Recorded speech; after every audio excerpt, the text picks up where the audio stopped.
So, Griff, you're down here to talk about what's in the region, what is Iran capable of, where our bases are, and what we can do to retaliate while we initiate action. Well, First that's off, right. What's behind us? Let's start with the missiles. You know, you had Sean Hannity talking about the missiles. And what's different about this operation, Brian, from what we saw last summer, is the mission objective is very defined here. The scale of escalation is much more intense. But the mission is Israel is targeting Iran's leadership. The U.S. right now is targeting the missile defense system. So we look at that. We know that Iran has not yet gotten a long-range intercontinental ballistic missile that would reach the U.S. It's estimated it would take to 2035, but they're en route to doing it. They're trying to do it, and the U.S. President Trump wants to make sure they never get it. But what they do have is a stockpile of some 1,000 to 3,000 possible short-range and medium-range ballistic missiles. And you can see on our map here, the very short-range ones obviously going about 200 miles.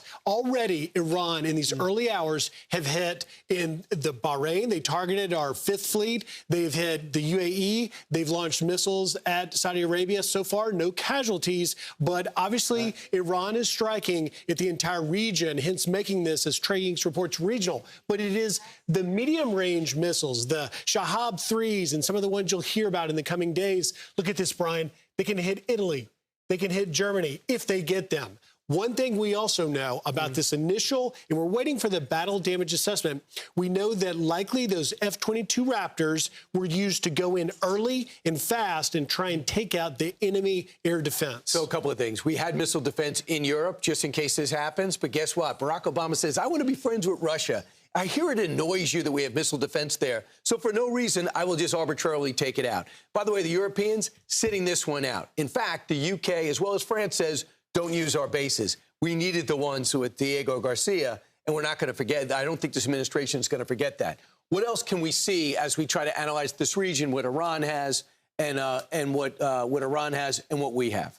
Well, and let's rotate the map. If we can rotate the map a little bit, let's go just a little bit deeper and look at, what we struck, the Iran nuclear sites. They are clearly going to be on the map again for the very reason that President Trump states that Iran can never have that weapon. And you remember, it is Isfahan, Natanz, Iraq, Fordo, the main nuclear sites, they were hit. We were told they were set back years, but we also have reports, it appears, that Iran never stopped trying to enrich uranium and build a bomb. It was inaccurate for Steve Witkoff to say they're a week away from a bomb. They got to stay away from saying things that aren't true. They were starting to rebuild their nuclear capabilities while negotiating, as we say, down to zero enrichment. They yesterday were saying, we might do zero enrichment for 3 to 5 years. That's the type of verbal gymnastics that's been stringing this along through presidency after presidency. But that's a great point, Brian, because it wasn't the Iranians didn't specifically say that. We saw Oman's foreign minister sit down in an interview with CBS, a guy named Badr al-Udayasi. He said that they were willing to do this, but Iran didn't say it. And even if they did say it, we said without sunset, this is permanent. And that's why President Trump and the administration said, you didn't come and meet us at that demand, so we don't ultimately know exactly what they are doing, despite what Oman's foreign minister All right, so let's take a look at the U.S. military bases near Iran, because that's what they're going to be targeting. That's what they have targeted. This is where we are. Now, I will say this. Offensively, we've hit the Hezbollah Kataib in Iraq, because those militias continuing to harass our troops. We got about 2,000 still in Iraq. So very sobering words in President Trump's message overnight is that